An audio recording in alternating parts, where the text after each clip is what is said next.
таҳрир хурдаи қонун дар бораи маҷлисҳо, гирдиҳамоиҳо, намоишҳо ва раҳпаймоиҳо аз сӯи Маҷлиси намояндагони Тоҷикистон пазируфта шуд. муаллифони тарҳ мегӯянд, ки қонун соли 1998 қабул шуда буд ва дар робита ба чолишу равандҳои муосир ба таҳриру такмил ниёз дошт. ҳаводиси моҳи гузашта, талоши гурӯҳи 24 барои ташкили гирдиҳамоӣ дар шаҳри Душанбе бори дигар нишон дод, ки ҳукумати Тоҷикистон барои ҷилавгирӣ аз ҳар эътироз аз чораҳои шадид кор мегирад. дар ин бора дар маҷалаи Чашмандоз суҳбате дорем бо сиёсатмадорони ватаниву минтақаӣ ва меҳмонон дар студияи радиои Озодӣ дар шаҳри Душанбе. Саймуддин Дӯстов, раиси маркази таҳлилии Индем ва Раҷаби Мирзо, рӯзноманигор ва фаъоли ҷомеаи шаҳрвандӣ. меҳмонони азиз, ба барномаи мо хуш омадед. аммо ибтидо биёед ҳамроҳ суҳбати Саттор Холов, муовини раиси кумитаи тартиботи ҳуқуқӣ, амният ва мудофиаи Маҷлиси намояндагонро бишнавем, ки бо дархости мо тарҳи қонунро шарҳ додааст. мақсад аз пешниҳод кардани лоиҳаи қонуни мазкур аз он иборат аст, ки пеш аз ҳама аз таъмин намудани, яъне амин гардидани талаботи моддаи 29 Конститутсияи сарқонуни ҷумҳурии Тоҷикистон, ки ба шаҳрвандон ҳуқуқи озодона гузарондани чорабиниҳои уммавиро яъне медиҳад, амали кардани он ба сабаб гардад.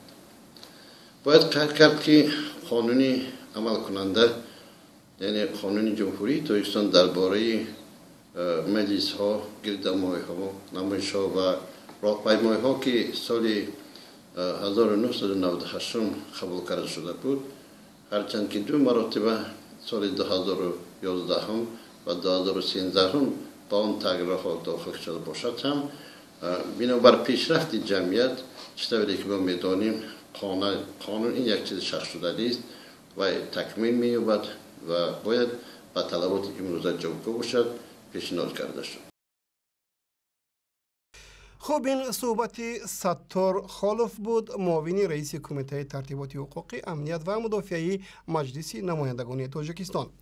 Саймиддин, шумо дар бораи қонуни таҳриршуда чӣ назар доред ва ин тағйирот аз нигоҳи шумо ба чӣ хотир аст? бубинед ки муаллифи ин тағйирот ва иловаҳо ба ин қонун худи ҳукумати ҷумҳурии Тоҷикистон. از ویژگی‌های حکومت فعلی تاجیکستان فرق بی‌نهایت زیاد بین شعارپرستانی‌ها و عملکردها است. یعنی میان شعارهای حکومت فعلی تاجیکستان، میان قانونگذاری و طلباتی که در و حقوق و آزادی‌های مردم که در سرقانون کشور درج یافته‌اند و عملکردهای حکومت فعلی فرسخ‌ها دوری وجود دارد. چون این طرح از جانب مسئولان حکومت تهیه شده است، اون مثل خیلی از طرح‌های قانونگذاری تاجیکستان یک قانون بازی، یک کاغذ بازی بیشتر نیست. درست است که در قانون قبلی مثلا مقداری نفران گردی هم آمده ذکر نشده بود و تغییر دیگری که این حال گفته می شود گویا همون است که در شهرهای کلان، در شهرهای بزرگ اجازه گردی همایی از جانب رهبریت ولایت یا شهر داده می شود و اگر همین شتاب زدگی یا محابات کردن رسانه‌های خبری را ما به اعتبار گرفت، پس گفتن ممکن است که شاید منظور حکومت همین بود پیش از انتخابات پارلمانی نوبتی که به جهانیان نشان بدهد که تا اندازه که به نیازهای مردم، به خواسته‌های مردم نزدیک شده است. و قبل از آن که با صحبت با مهمانان در استودیوی آزادی در شهر دوشنبه برگردیم، باز یک نوار از پارلمانت. از وکیل مجلس نمایندگان و رئیس حزب نهضت اسلامی تاجیکستان محیدین کبیری سوال کردیم که قبول این قانون از نگاه او تا کجا ضرور بود.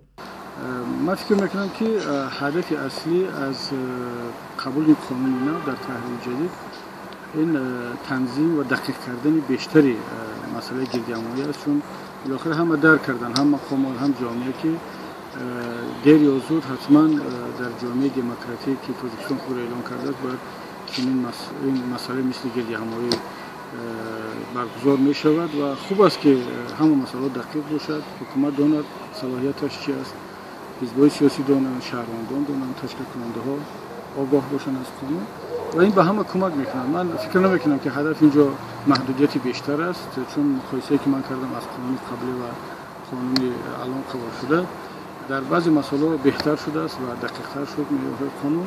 البته بعضی مشکلات وجود دارد. برای مثال تشکیل کننده باید 15 روز قبل از برگزاری راهپیمایی و گردهمایی باید که با مقامات دولتی عریضه پیشنهاد کند.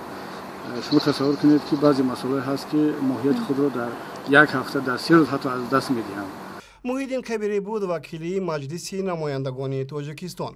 خب ما درباره ناراضگی شهروندان از سیاست حکومت زیاد میشنویم و بعضی‌ها میگویند کرد به استخوان رسیده است و مردم آمادند که هر لحظه به نشانه اعتراض به خیابان‌ها بریزند. اما ببینید این ناراضگی ها از سیاست دولت سر همان دسترخوان یا به اصطلاح در کوخنه باقی میمانند و طوری به نظر میرسد مردم خواهشی در خیابان‌ها جمع آمدن را ندارند. آقای دوستوف، از نگاه شما سبب چیست؟ ترس زندانی شدن و از جای کار محروم ماندن، ترسی که از زمان جنگ شهروندی باقی مانده است، یا مصالحه کاری و خیرتمندی و صبوری ازلی مردم، یا خب یگان سبب دیگر؟ و من فکر میکنم که سبب اساسی این خودی پس بدن معرفتی سیاسی مردم است و دوم فشار حکومت ها.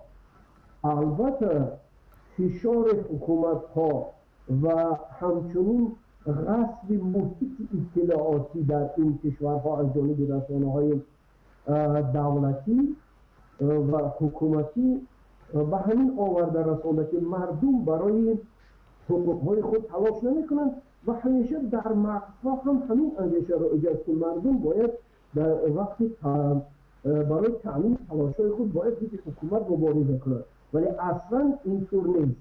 برای مثال قانونگذاری تاجیکستان پیکت‌های یک کسه را منع کرده است، حالا که ده‌ها مسئله‌های وجود دارند که مردم با نشان اعتراض یک نفری نتوانستند نزد این یا آن وزارت برآیند و همین طریق به حکومت رسانند که آیا سیاست‌های همین وزارت و یا این شرکت دولتی تا کجا درست. اگر شرکت برق تاجیک سطح اداره دولتی را به سطح ماندن نمیتواند که آن جوابگوی طلبات مردم حداقل در پایتخت در مرکز فرهنگی سیاسی تاجیکستان باشد، پس چرا ما امکان نداریم که امروز شهروند میرزاید باید نزد برق تاجیک و گوید که من این خیلی طلب دارم. رجب میرزا، شما در این باره چی نظر دارید؟ ولی من فکر میکنم که حالا پتانسیل اعتراضی مردم تاجیکستان متاسفانه معلوم نشده است، برای حکومت معلوم نشده است. هنوز هم حکومت نمیداند که تا کجا از سیاست ها اقدام های حکومت مردم واقعا جایداری میکنند یا اونها همون طوری که در صحبت های رسمی گفتن شاید شکرانه یا برآمدن سیاست شکرانه. اما در اصل ما اگر ببینیم و یک مانیتورینگ انجام بدیم و ببینیم که طی چند سال اخیر در کدام شرایط در کدام شکل اعتراضهای مردم سر زدن، خیلی چیزها برامون روشن می شود. چون ما دیدیم که طی چند سال اخیر اگر به نظر بگیریم مثلا همون سالی 1996 که حکومت فعلی تاجیکستان با یک نمود اعتراض در شمال تاجیکستان روبرو شد و باعث برکنار شدن چند نفر شخصیت‌های کلی از قبیل سردار ریاست کارهای داخلی و چند شعبه کارهای داخلی هم داشته بود. این یک اعتراضی قومی بود. اما بعداً اعتراض‌های نسبتاً سیاسی اگر ما با نظر گیریم که همون سال 2006 صورت گرفت، یعنی با برگزار کردن یک پیکت که اون هم خیلی بدرد از جانب حکومت قبول کرده شد، بعدا در سال 2006 صورت گرفت با تشکیل شدن گردهمایی‌ها در بدخشان تاجیکستان و با وجود آمدن یک قدر مثلا مشکل‌های دیگر در شرق کشور و همچنین در منطقه کولور در ماه مه.